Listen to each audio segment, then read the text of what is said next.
ప్రపంచవ్యాప్తంగా ఇప్పుడు ఎక్కడ చూసినా పుష్ప పుష్ప పుష్ప పుష్ప అంటూ పుష్ప మాని అనే నడుస్తూ ఉంది. ఈరోజు ప్రపంచవ్యాప్తంగా పుష్ప సినిమా విడుదలైనటువంటి నేపథ్యంలో ఈ పుష్పలో ఉన్నటువంటి కొన్ని డైలాగులు ఇప్పుడు రెండు తెలుగు రాష్ట్రాల్లో చర్చనీయాంశంగా మారాయి.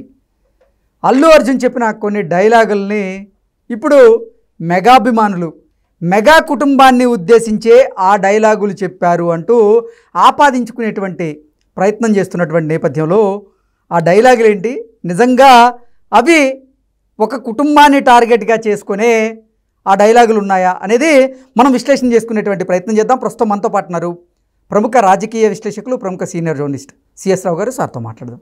సార్ నమస్తే. సార్ నమస్తే. పుష్ప సినిమా విడుదలైంది. పుష్ప సినిమాలో అల్లు అర్జున్ చెప్పినటువంటి కొన్ని డైలాగులు ఇప్పుడు రెండు తెలుగు రాష్ట్రాల్లో చర్చనీయాంశంగా మారినాయి. ఎవర్రా బాసు, ఎవరికి రా బాసు, వాడు ఆడికి వాడి అన్నకి అంతేనా, వాడికి వాడి కొడుక్కి వాడి తమ్ముడికి, ఇదే డైలాగ్ కూడా నేనేరా బాసు అంటూ ఒక డైలాగ్ ఇప్పుడు అసలు సినిమాలో లేకపోయినా సోషల్ మీడియాలో సర్క్యులేట్ అవుతుంది. ఇంకో డైలాగ్ కూడా ఉంది,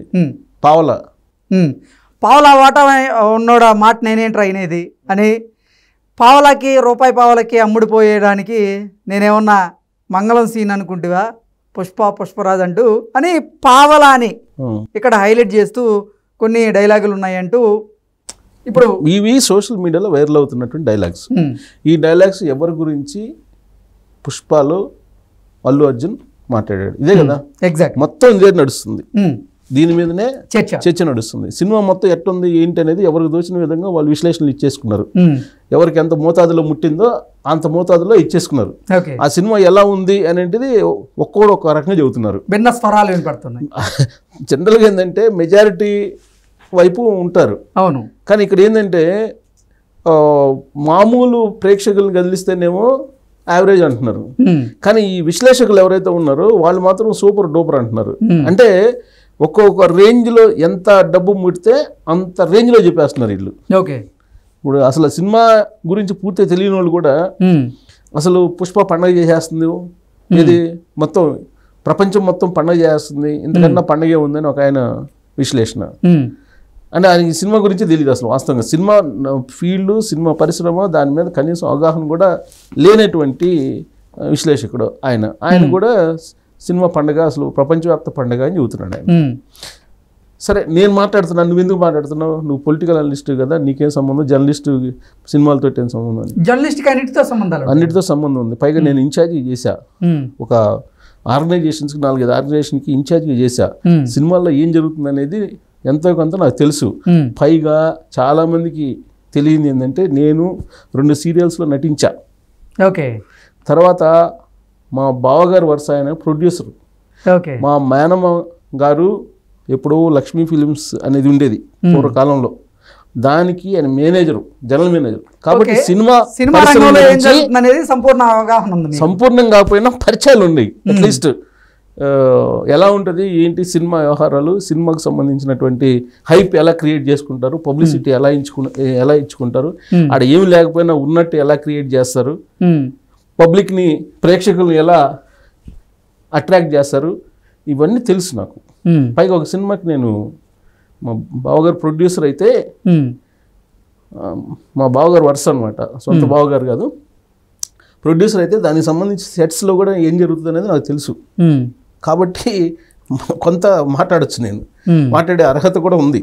అసలు ఏమీ లేకుండా, సినిమాకి సంబంధించినటువంటి అవగాహన లేకుండా దాన్ని సూపర్ డూపర్ అని ఇలా చెప్తున్నారు. సరే, ఇప్పుడు దీని మీద రేటింగ్స్, తర్వాత సినిమా విశ్లేషకులు మీద ఎలాంటి అభిప్రాయం ఉందో అందరికీ తెలుసు. చాలా సందర్భాల్లో సినిమా వాళ్ళే బయటకు వచ్చి అసలు మీరు రేటింగ్లు ఎలా ఇస్తారు, ఏ బేసిస్ మీద ఇస్తారు, కోట్ల రూపాయలు పెట్టి డబ్బులు పెట్టి మీ సినిమాలు తీస్తే మీరు ఈ సినిమా బాగాలేదు, ఆ డైలాగ్ బాగాలేదు, ఆ సీన్ బాగాలేదు, ఇలా ఎలా మీరు జడ్జి చేస్తారు? మీరు విశ్లేషణ అట్టర్ ఫ్లాప్ అని ఇచ్చినటువంటి సినిమాలు సూపర్ డూపర్ హిట్ అయినటువంటివి కూడా ఉన్నాయి, నిజంగా కూడా ఉన్నాయి. అవును. ఇప్పుడు ఎవరైతే రేటింగ్ 1.5, 2 లోపల ఇచ్చిన సినిమాలు ఏవైతే ఉన్నాయో అవన్నీ చాలా హిట్ అయి ఉన్నాయి. అంటే వీళ్ళు ఇచ్చే రేటింగ్లు బట్టి అటు సినిమా ఉండదు. చాలా సినిమాలు వీళ్ళ రేటింగ్లు తక్కువ ఇచ్చినాయి, తర్వాత సూపర్ హిట్ అయ్యి అవార్డులు తీసుకున్న సినిమాలు కూడా ఉన్నాయి. కాబట్టి ఈ విశ్లేషణని ఎలాంటి అంటే ఈ ఎగ్జిట్ పోల్స్ ఇస్తారు కదా, ఈ మధ్యకాలంలో ఎలక్షన్స్ సంబంధించి ఎగ్జిట్ పోల్స్ ఇస్తున్నారు. ఎగ్జిట్ పోల్స్ ఎలా బూమరాంగ్ అయినాయి, ఆ సేమ్ ఈ కూడా అయ్యే. ఓకే, కాబట్టి వీళ్ళు రేటింగ్ ఇచ్చినంత మాత్రం సినిమా సూపర్ హిట్ అని, రేటింగ్ తక్కువ ఇచ్చినంత మాత్రం అది ఫ్లాప్ అని అనుకోవడానికి లేదు. అయితే ఇప్పుడు విశ్లేషకులందరూ డబ్బు బ్యాక్ డోర్లో ఎంత ఉంటుందో ఆ స్థాయిలో ఎవరు ప్లాట్ఫామ్లో వాళ్ళు ఈ సినిమాని ప్రమోట్ చేస్తున్నారు. అంటే తెర వెనుక ఎంత డబ్బు మారి ఉంటుంది అనేది ఒక అర్థం చేసుకోవచ్చు. అయితే నాకున్న ఇన్ఫర్మేషను, నేనైతే సినిమా చూడాల, జనరల్గా విశ్లేషణలు లేకపోతే ఈ సోషల్ మీడియాలో ట్రెండ్ అవుతున్నటువంటి ఈ కొన్ని న్యూస్ ఉంటాయి కదా, వాటిని బట్టి నాకు అర్థమవుతుంది. ప్లస్ నేను ఇప్పుడు ఆఫీస్కి వస్తున్నప్పుడు మా పక్క ఫ్లాట్ అతను సినిమాకి వెళ్ళి వచ్చాడు. అతను నేను వస్తుంటే నన్ను కదిలిచ్చాడు. నేనేం కదిలే, ఆయనే నన్ను కదిలిచ్చాడు. సార్ సినిమా ఎలా ఉంది ఏంటి సార్ అని. ఏమో మరి నేనైతే చూడలేదు, మిక్స్డ్ టాక్ ఉందని చెప్తున్నారు అని చెప్పా. ఆ తర్వాత అతనే తన వ్యక్తిగతమైనటువంటి అభిప్రాయం చెప్పారు. ఏం చెప్పారంటే సినిమా ఫ్లాప్ అంట సార్ అని చెప్పి అంతటితో కామ్గా ఉండకుండా పిఠాపురంలో మొత్తం థియేటర్లు క్లోజ్ చేశారంట సార్, థియేటర్లో సినిమా ఆడకుండా మెగా ఫ్యాన్స్ అంతా కూడా అడ్డుకున్నారంట సార్ అని చెప్పి నాతో అన్నాడు. సార్ నాకు తెలీదు, నేను ఆఫీస్కి వెళ్ళలేదు, ఇంకా క్రాస్ చెక్ చేసుకోవాలి, అలా ఎందుకు క్లోజ్ చేస్తారు చేయరు అంటే, లేదు సార్ మెగా ఫ్యామిలీకను అల్లు ఫ్యామిలీకి మధ్య గ్యాప్ ఉంది, అది మీకు తెలీదా అన్నాడు. తనకు తెలుసు నేను జర్నలిస్ట్ అని, మీకు తెలీదు అంటే తెలుసు, కానీ మీ అందరూ అనుకుంటారు వాళ్ళు ఆ రెండు ఫ్యామిలీల మధ్య గ్యాప్ ఉందని, నేనైతే అనుకోను, అది ఒక మార్కెట్ స్ట్రాటజీ వాళ్ళది. సో ఆ మార్కెట్ స్ట్రాటజీ ఎలా ఉంటుంది అల్లు అరవింద్ గారిది అనేది నాకు తెలుసు కొంత. కాబట్టి నేనైతే అటు మెగా ఫ్యామిలీ ఇటు అల్లు ఫ్యామిలీ మధ్య గ్యాప్ ఉంది అని చెప్పి నేనైతే అనుకోను అని అన్నా. లేదు సార్ ఉంది, అందుకే డైలాగులు పెట్టారు, వ్యతిరేకంగా పెట్టారు, పావులా అని చెప్పి పెట్టారు. తర్వాత బాస్ ఎవరికి రా బాసు. సార్ ఇది నిజంగా అంటే పుష్ప 2 సినిమాలో ఎవర్రా బాస్ ఎవరికి రా బాస్, ఒక బ్రాండ్ ఉండాలి అంటూ చెప్పిన డైలాగ్ని కొంతమంది మార్చి ఎవర్రా బాస్ ఎవడికి రా బాస్, ఆడికి ఆడి కొడుక్కి ఆడి తమ్ముడికి కూడా నేనే బాస్ అంటూ ఒక డైలాగ్ని ఇప్పుడు సోషల్ మీడియాలో సర్క్యులేట్ చేస్తున్నారు. దాంతోపాటుగా పావలా వాటా ఉన్నోడికి మాట నేను వినడమేంట్రా అనే డైలాగ్ ఒకటి ఉంది. పావలాకి రూపాయి పావలాకి అమ్ముడు పోయేవాడిని అనుకుంటున్నావా అంటూ మరొక డైలాగ్ ఉంది. ఇవన్నీ కూడా అంటే ఒకటేమో మెగాస్టార్ చిరంజీవి గారిని ఉద్దేశించి చెప్పిన డైలాగ్ అని, ఒకటేమో పవర్ స్టార్ పవన్ కళ్యాణ్ గారిని ఉద్దేశించి చెప్పిన డైలాగ్ అని, ఇలా రకరకాలుగా ఎవరికి వారే ఆపాదించుకుంటున్నారు. కొంతమంది ఏమో అసలు లేదు నిజంగానే టార్గెట్ చేశారు అన్నట్టుగా కొన్ని వార్తలు రాస్తూ ఉన్నారు. ఇప్పుడు అదే ఇప్పుడు ఎవరో ఒక్కొక్కరికి ఒక్కొక్క రకంగా అనిపిస్తుంది. ఇప్పుడు నేను మాట్లాడాను అనుకోండి, నీకు ఒక రకంగా అనిపించచ్చు, ఇంకొకరికి ఇంకొక రకంగా అర్థం చేసుకోవచ్చు. ఇప్పుడు జనరల్గా అసలు గొడవలు రావడానికి కారణం ఏంటి అనే దాని మీద సైకాలజిస్టులు చెప్పేది ఏంటంటే ఎదుటి వాళ్ళు మాట్లాడేది వినకపోవటం ఫస్ట్ ఫేజ్ అయితే, విన్నా కానీ పూర్తి స్థాయిలో వినకపోవటం 2, 3 ఏంటంటే పూర్తి స్థాయిలో విన్న తర్వాత దాన్ని అర్థం పూర్తిగా చేసుకోలేకపోవటం. ఈ లోపం కారణంగానే వివాదాలు వస్తాయి అని చెప్పి సైకాలజిస్టులు చెప్తుంటారు. సేమ్ దాన్నే మనం ఇప్పుడు దీనికి ఇంప్లిమెంట్ చేస్తే, నేను చెప్పాను కదా నేను వచ్చేటప్పుడు మాట్లాడారు నా దగ్గర ఉండే అతను మెగా వాళ్ళు, అతని మాటలను బట్టి నాకు మెగా ఫ్యాన్స్ అని అర్థమైంది. అతనే చెప్పాడు ఈ డైలాగులు, కొన్ని డైలాగులు పెట్టి వ్యతిరేకంగా చేశారంటే లేదు ఆ ఫ్యామిలీ మధ్య డిస్ప్యూట్ లేదు, నాకున్న అవగాహన మేరకు లేదు, ఇది మార్కెట్ స్ట్రాటజీ అని చెప్పి నేను ఇంకో మాట కూడా అన్నా. ఇప్పుడు ఆహా ఉంది కదా, ఆహా దాంట్లో ఆ ప్లాట్ఫామ్లో బాలకృష్ణ గారిని హోస్ట్గా తీసుకున్నారు, ఎందుకు తీసుకున్నారు అనుకుంటున్నారు, జస్ట్ ఇట్స్ మార్కెట్కి స్ట్రాటజీ అల్లు అరవింద్ గారిది. అతను టోటల్ మార్కెట్ని చూస్తారు, అతను ఎంత తెలియగలరంటే మార్కెట్ని క్యాప్చర్ చేయడానికి. ఇప్పుడు ఆ డైలాగులు పెట్టబట్టే వైఎస్ఆర్ కాంగ్రెస్ పార్టీ వాళ్ళు ఫ్లెక్సీలు కట్టాడు అల్లు అర్జున్కి, పుష్ప 2ని వాళ్ళు ప్రమోట్ చేస్తున్నారు. ఒకవేళ ఈ డైలాగ్ లేకుండా లేదా ఈ గ్యాప్ ఉందని చెప్పి క్రియేట్ చేయకపోతే ఆ మార్కెట్ జారిపోయిండేది కదా. కాబట్టి ఇది మార్కెట్ స్ట్రాటజీ కింద చూడాలి తప్పితే వాళ్ళ ఫ్యామిలీలో డిస్ప్యూట్స్ ఉన్నాయని చెప్పి మీరు అనుకోవటం పొరపాటు అన్న. అయినా అతను ఒప్పుకోలే.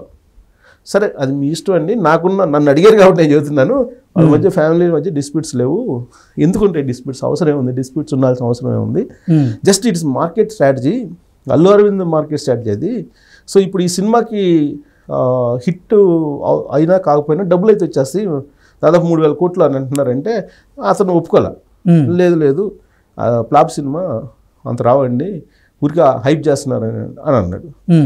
హైప్ చేస్తారు కదా, ఇది బిజినెస్ కదా, బిజినెస్ కాబట్టి హైప్ చేసుకుంటారు. ఎవరు సినిమాలో వాళ్ళు హైప్ చేసుకుంటారు. అల్టిమేట్గా టోటల్గా ఏంటంటే ఎవరు ఎన్ని రేటింగ్స్ ఇచ్చినా, ఎవరు ఎన్ని విశ్లేషణలు చెప్పినా, ఆ సినిమా బాగుంటే దాంట్లో కంటెంట్ ఉంటేనే ప్రేక్షకులు చూస్తారు. లేదంటే 3-4 రోజులు సినిమా అది బాగాలేకపోతే 3-4 రోజులు సినిమా, ఎంత పెద్ద హీరో ఏదైనా 3-4 రోజులే ఉంటుంది, ఎంత తోసినా కానీ. కాబట్టి ఒక వారం తర్వాత ఆడితే అప్పుడు హిట్, వారం లోపల పోతే ఫట్. అప్పుడు దాకా మీరు వెయిట్ చేయాల్సిందే. హిట్ ఫట్ అంటానికి లేదు. ఈ విశ్లేషకులు చెప్పేది డబ్బులు తీసుకుని విశ్లేషణ చేసే వాళ్ళు చాలా మంది ఉన్నారు. అందరూ అనగానే 90% డబ్బులు తీసుకుని చేసిన వాళ్ళే. సో వీళ్ళ రేటింగ్లు వీటిని బట్టి మాట్లాడద్దు. ప్లస్ ఈ ట్రోల్ అవుతున్నటువంటి సోషల్ మీడియాలో డైలాగులు కూడా మీరు నమ్మొద్దు. మీరు అర్థం చేసుకునే దాన్ని బట్టి ఉంటుంది. కాబట్టి ఇది జస్ట్ లైక్ మార్కెటింగ్ అంతే. నేను ఇంకోటి కూడా అన్నా, నిజంగా వాళ్ళ మధ్య గొడవలు ఉంటే మరి పర్మిషన్ ఎత్తికిస్తారు టికెట్ రేట్లకి, బెనిఫిట్స్ వాళ్ళకి. అక్కడ పవన్ కళ్యాణ్ డిప్యూటీ సీఎం ఉన్నాడు, ఆయన కాదని ఇస్తారా? ఎవరు కదా. సో ఇవన్నీ ఆలోచించాలి మీరు. డిస్ప్యూట్స్ వాళ్ళకు ఉండవు. ఎందుకు ఉంటుంది? ఒక ఫ్యామిలీలో వాళ్ళకి డిస్ప్యూట్ ఉండాల్సినంత బలమైనటువంటి కారణాలు ఏం లేవు. జస్ట్ మార్కెట్ స్ట్రాటజీ ఇది అని చెప్పి అతను చెప్పా, ఆలోచించండి అని చెప్పి వచ్చేసాను నేను. సరే నాకు మా ఆఫీస్ టైం అవుతుంది, నేను వెళ్ళిపోతున్నాను అని చెప్పి వచ్చేసా. సరే ఓకే సార్ అని అన్నాడు. అంటే అతని ఆలోచన అతనికి ఉంది. ఓకే, మనం ఎంత చెప్పినా ఫిక్స్ అయిపోయాడు. ఏం ఫిక్స్ అయిపోయాడు? సినిమా ఫ్లాప్ అని ఫిక్స్ అయ్యాడు. మెగా ఫ్యాన్స్ కి అలాగే అల్లుకి మధ్య గ్యాప్ ఉందని చెప్పి ఫిక్స్ అయిపోయాడు. అది మన చేత ఒప్పించే ప్రయత్నం అతను చేస్తున్నాడు. సేమ్ అలాగే విశ్లేషకులు కూడా ఆ సినిమా బాగాలేకపోయినా బాగుందని, బాగుంటే బాగలేదని ప్రేక్షకులను తప్పుదోవ పట్టించే ప్రయత్నం చాలా సందర్భాలు చేస్తున్నారు అనేది టాలీవుడ్ లోని ప్రముఖులే అనేక సందర్భాలు ప్రెస్ మీట్లు పెట్టి చెప్పారు. ఇది హిట్టా ఫట్టా అని చెప్పి తెలియాలంటే ఇంక 3 రోజులు ఆగాలి. అప్పుడు దాకా ఎవరు నిర్ధారించడానికి లేదు. ఇవన్నీ జర్నలిస్టుల బ్యాచ్ చెప్పే విశ్లేషణలు మామూలుగా వీటిని నమ్మడానికి లేదు. Okay sir, thank you so much. Thank you.